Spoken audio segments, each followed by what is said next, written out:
What's app پہ ٹیلی phone پہ مختلف ذریعوں سے مجھ تک یہ میسج پہنچ رہے ہیں کہ اللہ کا واسطہ لوگ ڈراموں میں بے انتہا دلچسپی لے رہے ہیں, رو رہے ہیں ڈرامے دیکھ دیکھ کے. ڈرامے سینما گھروں میں چل رہے ہیں, اپنی پوری فیملی کئی قسطیں ڈراموں کی, ایسے جذباتی ہو رہے ہیں, ایسے دیکھ رہے ہیں کہ جیسے اس کے بعد کبھی دیکھنا نصیب نہیں ہوگا, اور بڑی تعریفیں, ایسا ڈرامہ ایسی فلم.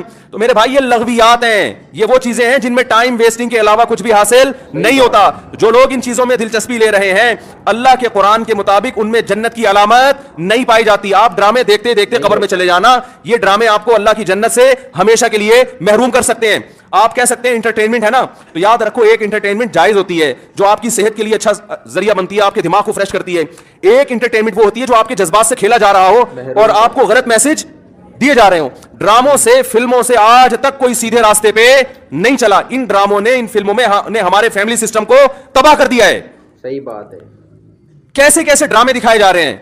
طلاق دینے کے بعد بیوی اسی گھر میں رہ رہی ہے. آپ بتاؤ جب ہماری بچیاں یہ چیزیں ڈراموں میں دیکھیں گی تو طلاق کا جو اسلام نے کانسیپٹ دیا اس کا وہ تباہ ہو جائے گا کہ نہیں ہو جائے گا. بار بار ڈراموں میں حلالہ دکھایا جا رہا ہے, حلالہ. دیکھو تو کیا میسج جائے گا ان جوان لڑکیوں اور لڑکوں کو جو یہ سب چیزیں دیکھ. مجھے ایک بات بتاؤ, میرے ایک دفعہ بیان شروع ہوئے, کچھ وقت میں نے طلاق کا جائز طریقہ بیان کیا تھا, اسلام میں جائز طریقہ کیا ہے. میں نے 2-3 قسطیں ریکارڈ کروائیں, کمپلیٹ کیا, اس کے بعد 1 سال تک موضوع نہیں چھیڑا. لوگوں نے مجھے کہا دوبارہ, میں نے کہا نہیں, کیونکہ ایک چیز کو جب بار بار لوگ سنتے ہیں, چاہے وہ صحیح سینس میں بھی سنیں, ان کی نظر میں وہ چیز ہلکی ہو جاتی ہے. میں نے کہا بار بار ایک ٹاپک چھیڑوں گا تو ایسا نہ گھر میں طلاقیں شروع ہو جائیں. سمجھ میں آ رہی ہے بات؟ او بھائی ایک چیز کتاب کی حد تک کہ شریعت نے بتا دی, ایک دفعہ بتا دی, بار بار اسی کو, تو کیا ہوتا ہے, آپ ایک چیز کو بار بار جب سنو گے تو جو چیز انسان بار بار سنتا ہے زبان پر وہ ہلکی ہو جاتی ہے. میں نے کہا اس سے گھروں میں طلاق کا ریشو بڑھنے کا خطرہ کم نہیں ہوگا ایک چیز کو بار بار ریپیٹ کیا جائے. تو بتاؤ ڈراموں میں بار بار طلاقیں دکھائی جا رہی ہیں کہ نہیں دکھائی جا رہی ہیں؟ فلاں کی پھٹا ہوا, اس نے اس کو طلاق دے دی, ڈیورس پیپر بھیج دیے, وہ طلاق دے, اس نے وہاں شادی کر لی, ادھر طلاق لے لی, ادھر آ گئی, وہ حلالہ ہو گیا, فلانا ہو گیا, ڈمکانا ہو گیا. جب یہ چیزیں گھروں میں چلیں گی, آپ کو کتنا ہی اچھا ڈرامہ لگے, تو یاد رکھو آپ کی نسلیں تباہ ہو جائیں گی. مائیں بچیوں کو سکھاتی تھی, بیٹا ڈولی جا رہی ہے تو اب جنازے کی کھٹولی آئے گی واپس. بتاتے تھے نہیں بتاتے تھے؟ ہم تو بچپن میں سنتے تھے, بھائی ڈولی جا رہی ہے اب جنازے کی کھٹولی آئے گی, طلاق لے کے نہیں آنا. ہاں جہاں جائز طلاق ہے ہم تو کہتے ہیں کہ وہ جائز ہے, اس میں اتنا ظلم جائز نہیں ہے کہ بچی کو بیڑا غرق کر دیا پھر بھی آپ لا دی, لیکن اصول تو یہی ہے نا کہ یہ بری چیز ہے.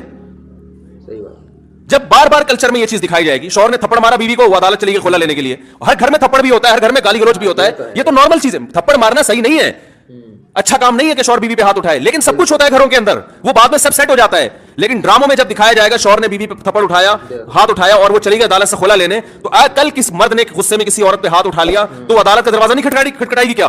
اس تھپڑ کی تلافی 100 دفعہ ہو سکتی ہے, مرد منا سکتا ہے, لیکن عدالت سے جب ڈیورس ہوگی اس کی تلافی نہیں ہوگی.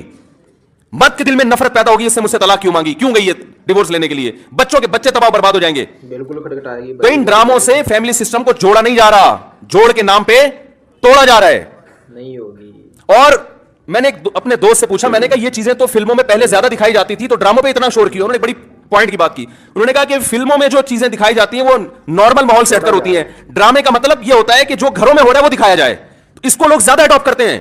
موبائل آتی ہے نا آج کل, یہ تھانے کا ہم پر احسان ہے, اللہ ان کو جزائے خیر دے, کہ ہم نے تو نہیں بولا ہوتا, لیکن یہ جب سے مسائل زیادہ کھڑے ہوئے ہیں, رینجرز والے بھی آتے ہیں, پولیس والے بھی آتے ہیں, تو اتنے پولیس والے نالائق ہوتے نہیں جتنا ہم سمجھتے ہیں. اس سے بھی تو ٹکرا رہی ہے نا. تو اس کا جواب حضرت حکیم الامہ مولانا شرف علی تھانوی رحمہ اللہ تعالیٰ نے بوادر النوازر پر اس پہ بڑی زبردست بحث کی ہے. ان کا رسالہ ہے نا, بہت خاندانی رسالہ ہے مولانا شرف تھانوی رحمۃ اللہ علیہ, اس میں عربی میں انہوں نے حضرت اس پہ رسالہ لکھا ہے. اس میں اس کا جواب یہ دیا ہے کہ یہ جو حدیث میں آتا ہے نا کہ نبی صلی اللہ علیہ وسلم نے مکروہ وقت میں نماز پڑھنے سے منع کیا ہے, تو یہ نہیں نفی کے معنی میں ہے. ایک تو یہ کہ یہ قاعدہ کلیہ نہیں ہے کہ تصرفات شرعیہ سے ممانعت یہ مشروعیت ہی کی, یہ اکثری قاعدہ ہے, کلی نہیں ہے. دوسری بات یہ کہ بہت سی روایات میں لا صلاۃ کے الفاظ بھی ہیں کہ جو طلوع آفتاب کے وقت نماز پڑھتا ہے لا صلاۃ, اس کی نماز سرے سے ہوتی نہیں ہے. تو اگرچہ لا نفی جنس بھی بعض دفعہ مشروعیت کی نفی کے لیے ہوتی ہے, مشروعیت کی نفی کے لیے نہیں ہوتی, کمال کی نفی کے لیے ہوتی ہے, لیکن دونوں طرف جب احادیث ہے تو کہتا ہے کہ ہم نے نماز کو اگر ہم بالکل باطل قرار دے تو اس کی قضا لازم آئے گی, باطل قرار نہ دے تو قضا لازم نہیں آئے گی. تو احتیاط کا تقاضا یہ کہ باطل قرار دیا جائے تاکہ مبتلا بھی پر قضا لازم. تو احتیاطاً ہم نے طلوع آفتاب کے وقت نماز کو فاسد کہنے کے بجائے احتیاطاً ہم نے باطل کہا ہے. یہ انہوں نے اس کا جواب دیا ہے, سمجھ رہے ہو. لیکن بہت سارے اشکالات پھر بھی ہوتے ہیں. کہ وہ شخص اسلام کی مٹھاس چکھ لے گا، اسلام کا ذائقہ چکھ لے گا، جو اس بات پہ راضی ہو گیا کہ اللہ میرا رب ہے، اسلام میرا دین ہے اور محمد صلی اللہ علیہ وسلم میرے نبی ہیں۔ دیکھیے اس حدیث میں یہ نہیں فرمایا کہ جو ایمان لایا کہ اللہ میرا رب ہے، اسلام میرا دین ہے اور نبی میرے نبی ہیں، یہ نہیں، مر رضیہ، جو اس پہ راضی ہو گیا۔ ایمان الگ چیز ہے، راضی ہونا الگ چیز ہے۔ دوسرا وہ راضی ہونا کسے کہتے ہیں وہ میں بھی آگے بتاتا ہوں انشاءاللہ۔ لیکن اللہ میرا یہ رب ہے، اس سے پہلے حدیث میں آتا ہے کہ ذاق طعم الایمان، وہ ایمان کا ذائقہ چکھ لے گا۔ اسے پتہ چلتا ہے ایمان کا ایک ٹیسٹ بھی ہے۔ کیا خیال ہے بھائی؟ ایمان کا ایک ذائقہ بھی ہے، اور یہ ذائقہ چکھنا یہ کنایا ہوتا ہے مزے سے، کہ ایمان کی مٹھاس محسوس ہوگی، یعنی اس میں اشارہ ہے کہ وہ ذائقہ مزیدار ہے، وہ کڑوا ذائقہ بولو بھائی نہیں ہے۔ تو اس سے پتہ چلتا ہے ایمان تو بڑے مزے کی چیز ہے بھائی، اسلام بڑے مزے کی چیز ہے۔ آپ کہہ سکتے ہیں بڑے مزے کی چیز ہوتی تو سارے کیوں نہیں کر رہے ہوتے بھائی؟ بھائی اسلام اتنے مزے کی چیز ہوتی تو ساری دنیا پھر اسلام کو فالو کرتی نا۔ کیا ہو گیا بھائی؟ صحیح کہہ رہا ہوں نا؟ حدیث میں آ رہا ہے وہ ایمان کا ذائقہ چکھ لے گا، اسے مزہ آ جائے گا، اور جو یہ کام کر لے۔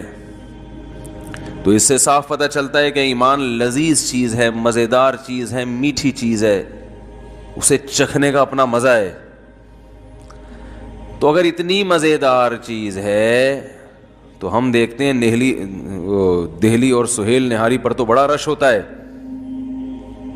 کیونکہ چٹپٹی نہاری ہے نا، لیمو نچوڑ کے لوگ کھا رہے ہیں۔ بریانی کے ہوٹلوں پہ رش ملے گا آپ کو، پائے کے ہوٹل پہ ایسا لگے گا فری بٹ رہا ہے، سینما گھروں کے باہر رش ملے گا، فجر کی نماز میں پبلک مارکیٹ سے شارٹ۔ تو مزہ تو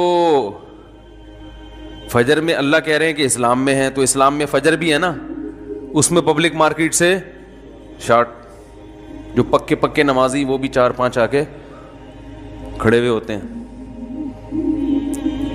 ان میں بھی آدھے وہ ہوں گے جن کو آفس جانا ہوگا، اس لیے اٹھ گئے، انہوں نے کہا چلو نماز ہی پڑھ لیں۔ خیر ہماری مسجد میں اللہ کا شکر ہے فجر میں کافی لوگ ہوتے ہیں، 2 صفیں ہوتی ہیں، 3 بھی ہوتی ہیں، لیکن جتنے محلے میں لوگ رہتے ہیں اتنی تو نہیں ہوتی نا، اس حساب سے تو بہت کم ہے، جتنے جمعے میں اتنے کیوں نہیں ہیں۔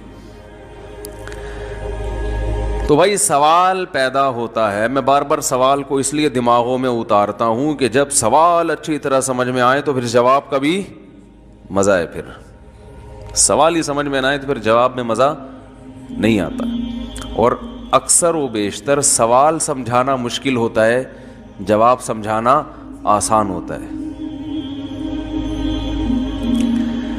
تو سوال یہ پیدا ہوتا ہے کہ اسلام میں، ایمان میں اگر مٹھاس ہے تو زیادہ لوگ داڑھی والے ہونے چاہیے، داڑھی کٹانے والے مارکیٹ سے شارٹ ہونے چاہیے۔ کیا خیال ہے؟ داڑھی جو لوگ کاٹتے ہیں ان سے پوچھو، کہتے ہیں کٹانے کا جو مزہ ہے وہ رکھنے کا نہیں ہے۔ جب صبح ہم پھاوڑا